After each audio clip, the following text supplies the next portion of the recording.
Welcome to this Dementia Life created by the Dementia Action Alliance. Our website is danow.org. I'm your proud host, Chuck McClatchy, and I live my dementia life with Alzheimer's disease. During this Dementia Life podcast, we have conversations with inspiring people living with dementia and from amazing people who care about us. My guest today, I'm so honored to have her here, is Dr. Susan Wehry, who is the Chief of Geriatrics for the New England College of Medicine. Susan, why don't you tell us a little bit about yourself and where do you get your passion from for doing this? Well, I wasn't quite sure, Chuck, what you would be asking me. So I thought about how I did come to be so interested in people living with dementia. And so I'll give you a little short version of the arc of my life. I'm a first-generation college student. And when I went to college, my original intention was to be a special education teacher. And so I went off to a little known college in Tennessee that no longer exists, George Peabody College for Teachers.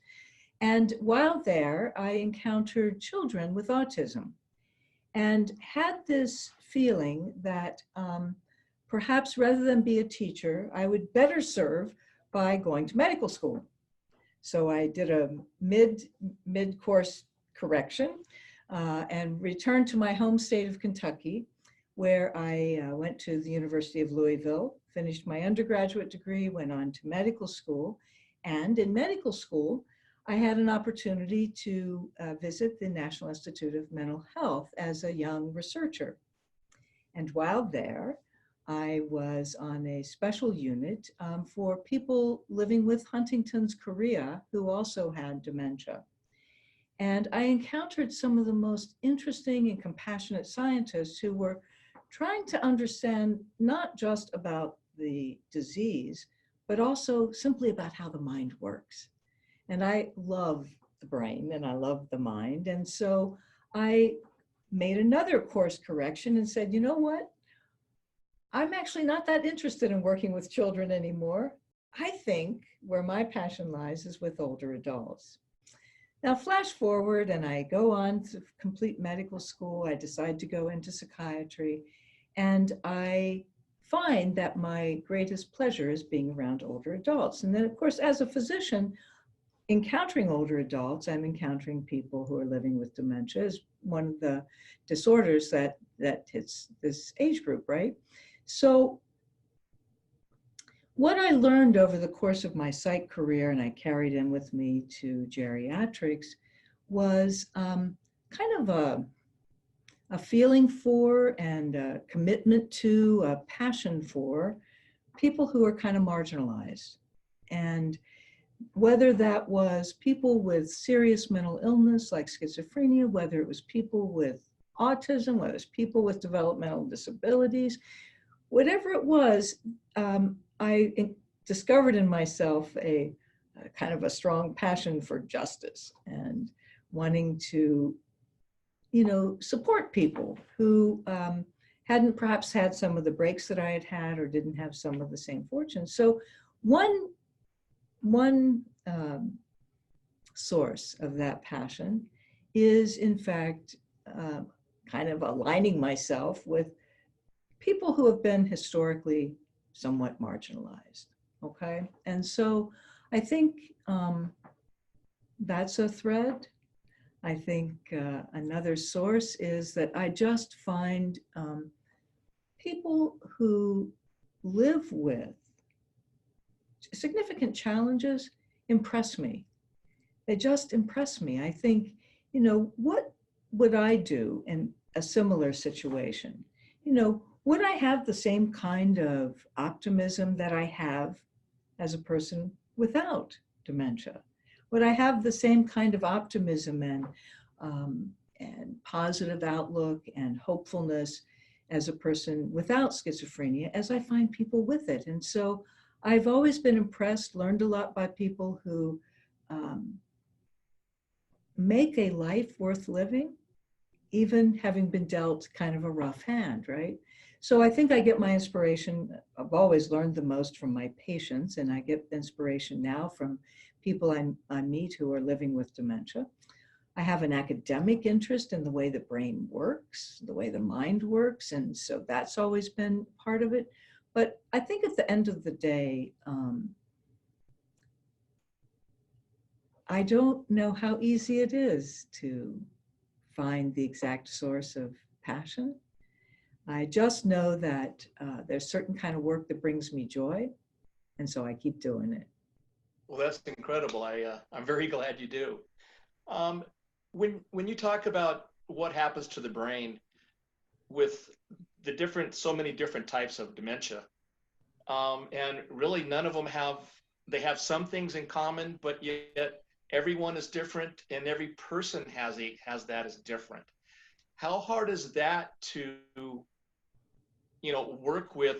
The brain is so complicated, as to kind of what is happening and how it's happening. Well, Chuck, here's the interesting thing. I find human beings remarkable, right? And remarkably resilient. So it is absolutely true that whether the dementia is due to Alzheimer's disease or Lewy body disease or vascular dementia, or whatever the sort of disorder that's causing the dementia, what's remarkable to me is the adaptation that happens, right? So that if, for example, a person in an early stage who has Alzheimer's disease finds that their primary symptom, if you will, or primary challenge is around short-term memory, they use problem-solving skills and workarounds to deal with that, right? Just like all of us do who may not be particularly organized. We use an organizing calendar or we use a digital tool, whatever it is. That two things, I think, make it possible to, as a clinician, to deal with that reality of different pathophysiology. From a clinician standpoint, my interest is in supporting the person to optimize their remaining strengths. And it's not that I'm not interested in symptoms, if you will, or in the deficits, because that's part of arriving at explaining what's happening. But understanding from the perspective of the person living with dementia, what matters most to them, what residual skills they have, what strengths they have, and what things that they can learn by way of workarounds once you reframe it, I think is the way that I find that I work with people living with dementia, regardless of the kind of cause. If I were to put on my scientist hat, I might find it very interesting, and I do find it very interesting to study the different ways that different dementias affect the brain, but from interacting with people who are living with dementia due to any cause, that science is only helpful if the person has an interest in it, if they share the sort of scientific curiosity. But from a working together standpoint, we can kind of move beyond that diagnosis, right? I guess one of the things too is, you had mentioned earlier, you don't know how you would react. I think what happens to people when they get diagnosed is all of the fallacies and everything that they think is really important and all that, it all gets kind of taken away. Mm-hmm. And you have to completely find a new avenue because there's no road in front of you. Yes. And you have to develop that on your own. But I think for people, when they get back into who they were, mm-hmm. What's inside, I think everybody can be strong.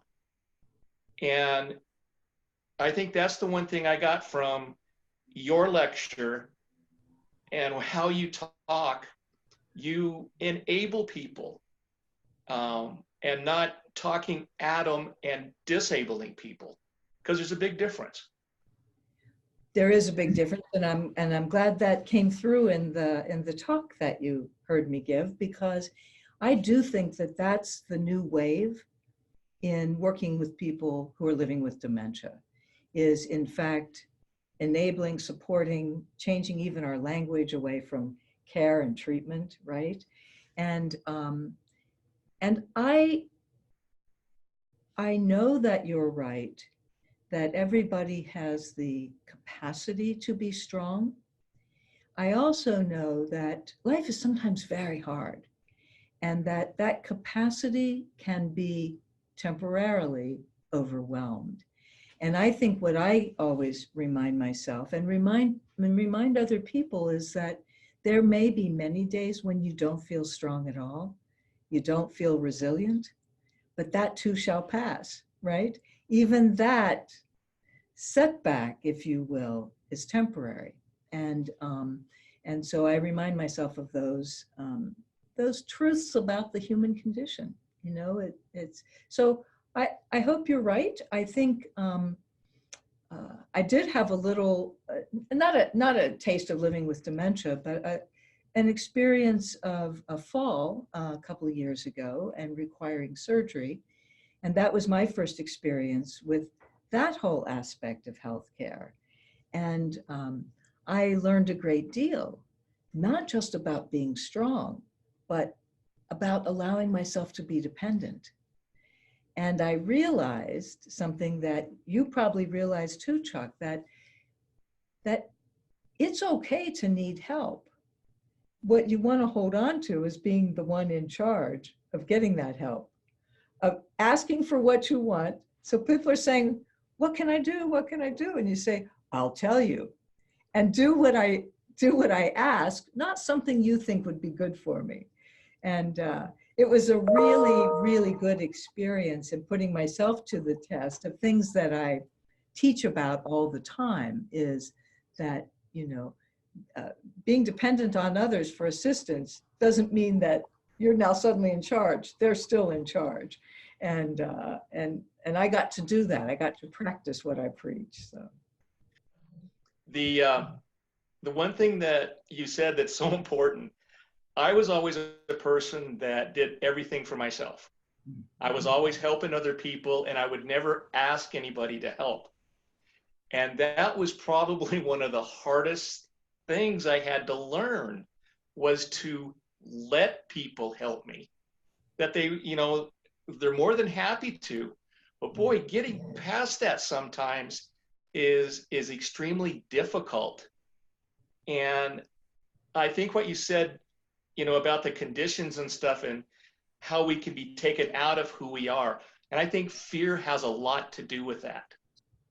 That these people are so afraid because they believe these stereotypes and that their life is over from the day they get their diagnosis. Are you working to any program stuff to kind of help identify early stage people and trying to get them right after the doctor's visit to stay involved and all the option and stuff that people have? yes, we actually are in the process right now of working with some primary care practices. So as you may recall, I now live and work in the great state of Maine. And as you mentioned at the opening, I'm at the University of New England College of Osteopathic Medicine. We were awarded a geriatrics workforce enhancement program grant known as the GWEP last July. And one goal of that GWEP, well, actually there's several that I think are relevant for our conversation. One is to encourage people to, in fact, get an earlier assessment when they experience some cognitive decline. There's some change in the way their mind or brain is working. You know, we always refer to it as memory problems, right? When you have a memory problem. But we know that, you know, this is so much more complicated than memory. And for many people, memory isn't the first challenge they face. And so what we're trying to do in a multi-pronged way is to help people be less afraid of getting an assessment. And we're doing that sort of, you know, be less afraid through health fairs, through actually teaching here at the medical school about that, by working with older adults themselves, and getting out the message that that an early assessment actually leaves you in charge longer. So we're doing it through a public education campaign. And I can't tell you how grateful I am to have met you and the other folks at DAA, because it is, I tell everybody about this Dementia Life. I tell everybody about your website, daanow.org. And it is a message of so much hopefulness.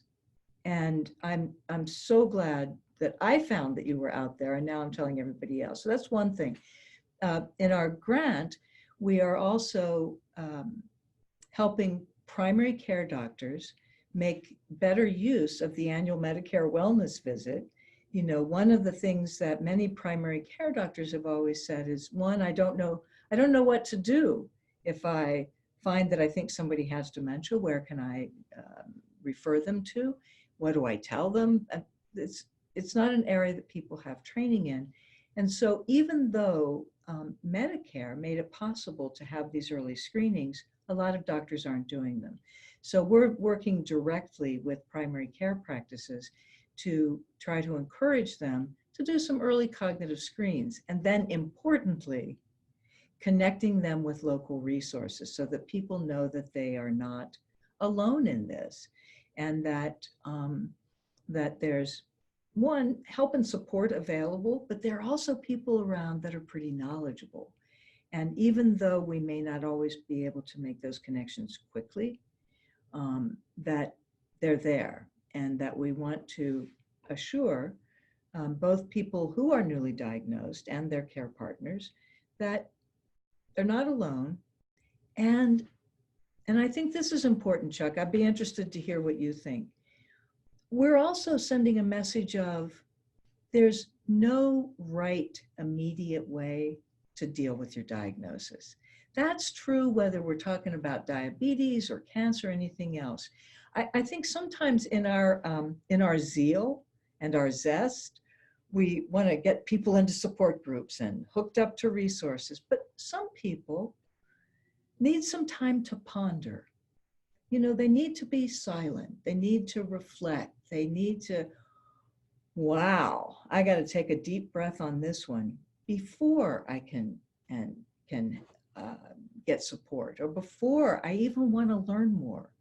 Like there's a period of maybe hoping it's not true. So the thing that I think is most important in my messaging to people is, look, get an assessment. Let's at least figure out why you're having this decline in your mental functioning. It might have nothing to do with developing a dementia. It might have to do with your medications. It might have to do with an infection. And if it's something that's reversible, great. If it turns out that it's not something that we can immediately reverse, we can deal with that too.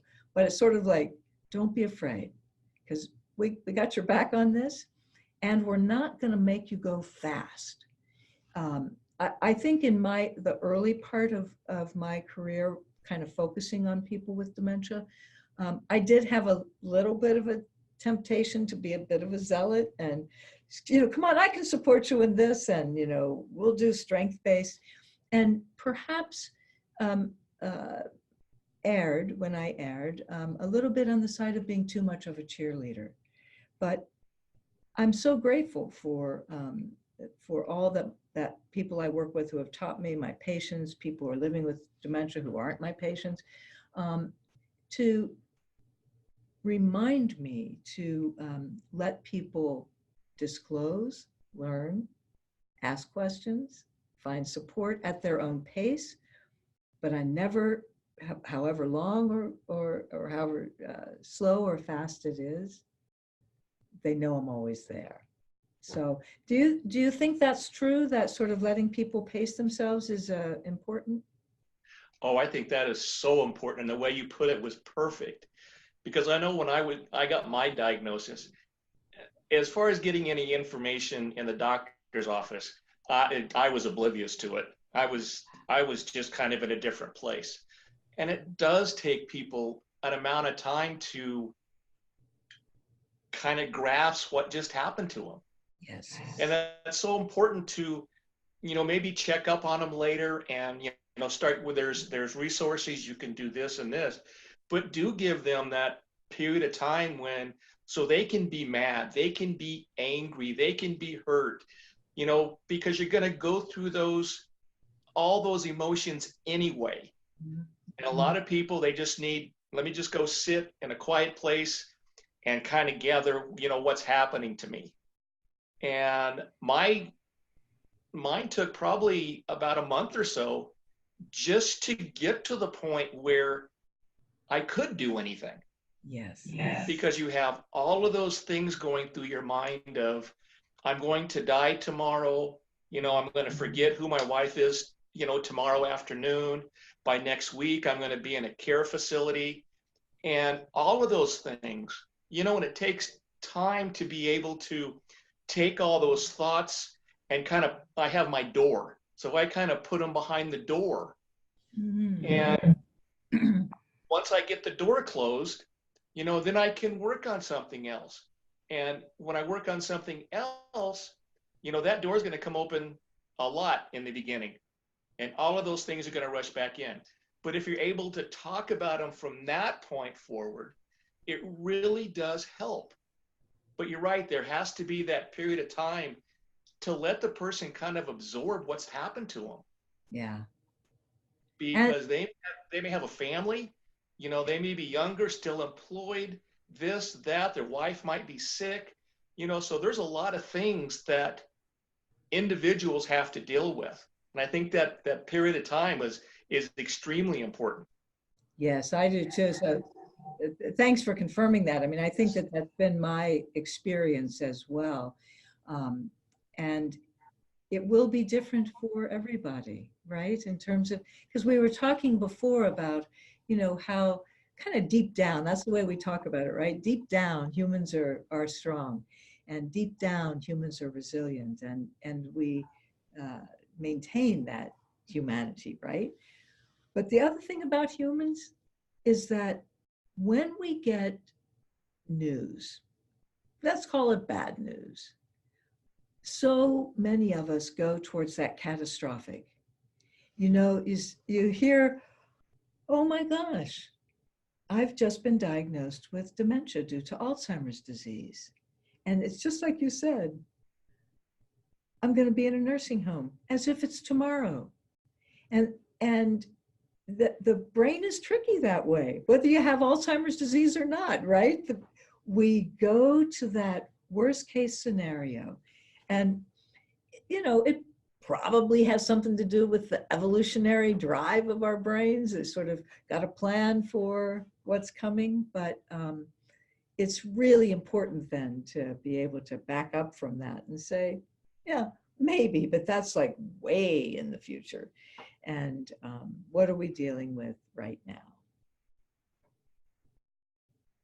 I think that is so important to be able to get to people, while they're still, learning, and let them know that it's okay that the way they feel, to give them that kind of verification.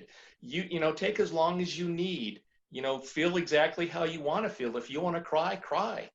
You have to be able to get all of those things out and then be able to kind of wrap your mind around, okay, enough of this.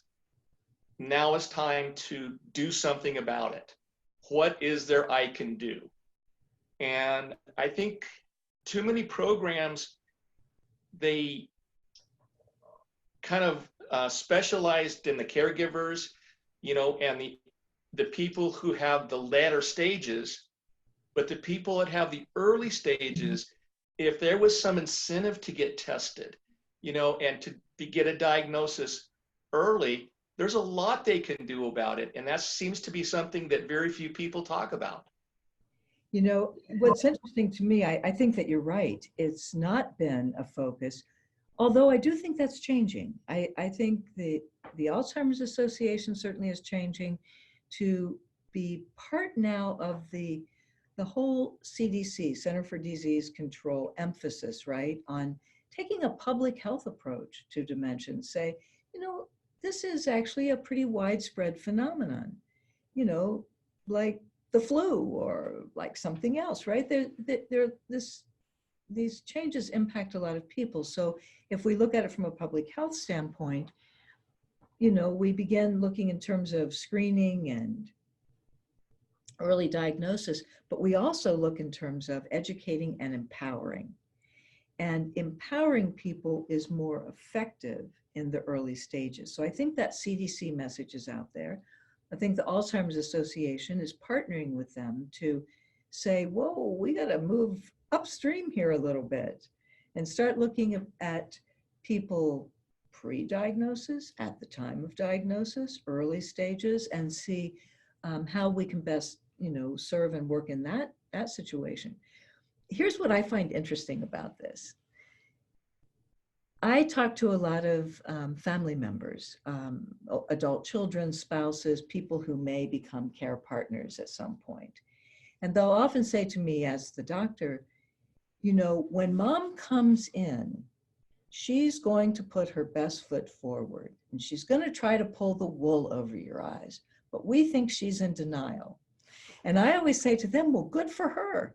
If she still has enough capacity to pull the wool over my eyes, that tells me we got a lot of brain to work with there.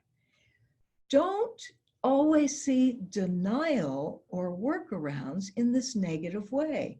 You know, families do it, doctors do it, and I think it's a missed opportunity every time we say, she's faking it, he's faking it, he's more impaired than that, or he's worse off than that. And I say, okay, may be true, but flip that around.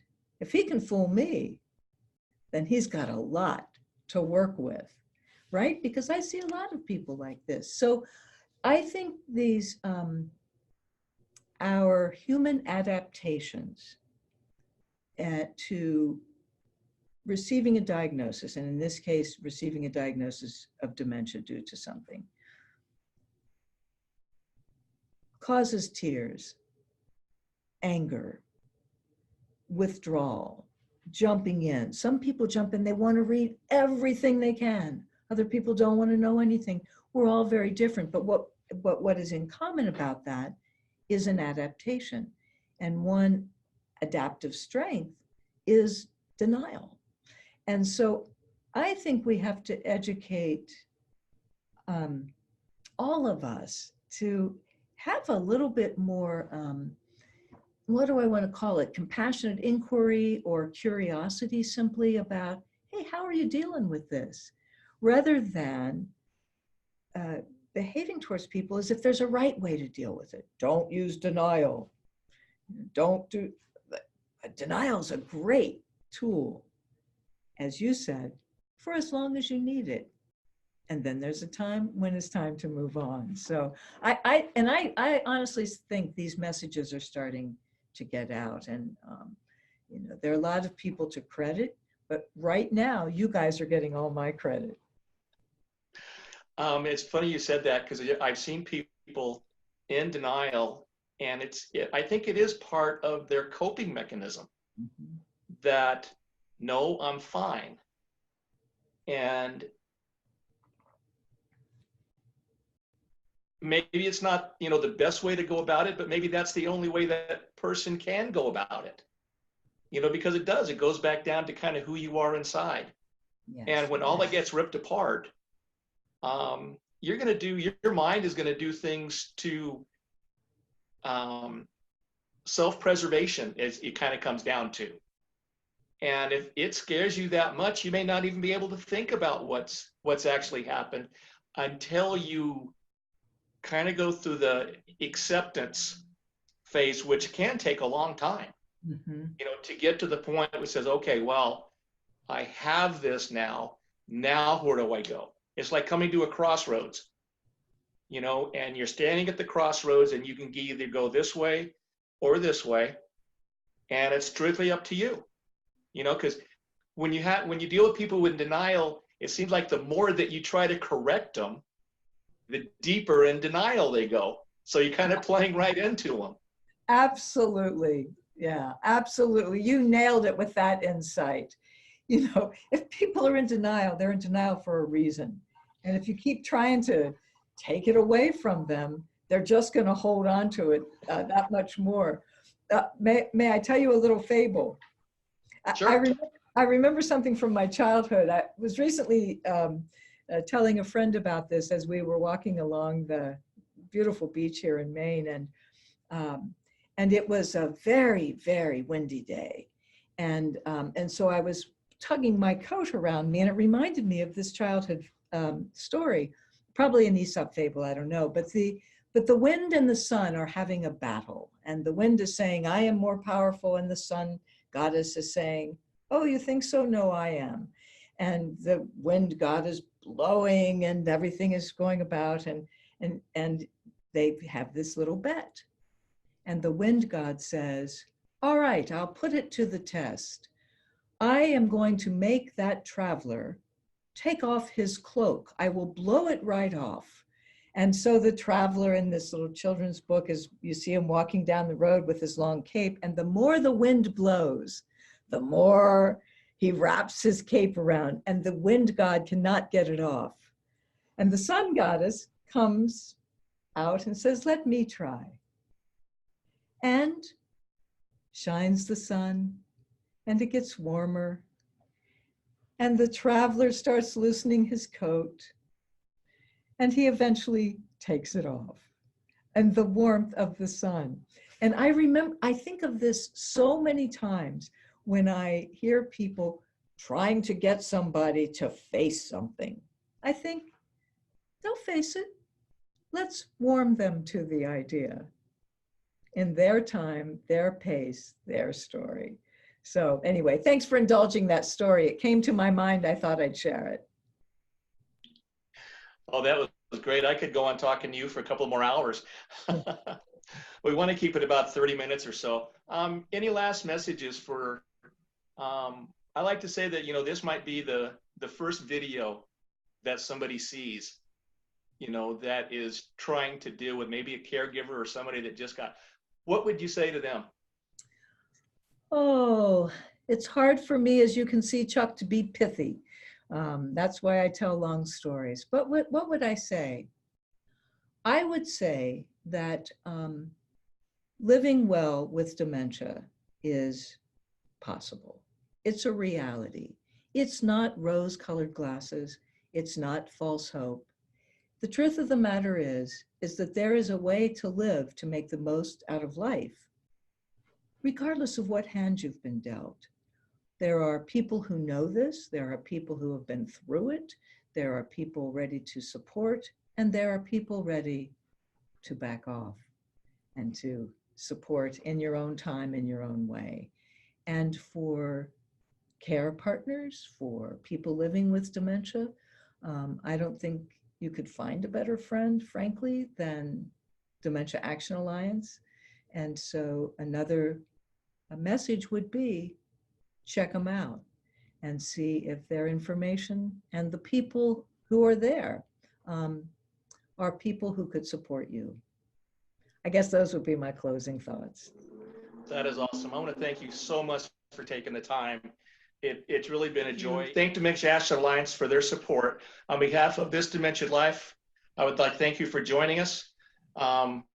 If you like our podcast, you can access more at danow.org/podcasts. Please join me to meet the most inspiring and amazing people on This Dementia Life. And I'm your host, Chuck McClatchy. And remember, the brain may forget, but the heart will remember. I'll see you next time. Thank you.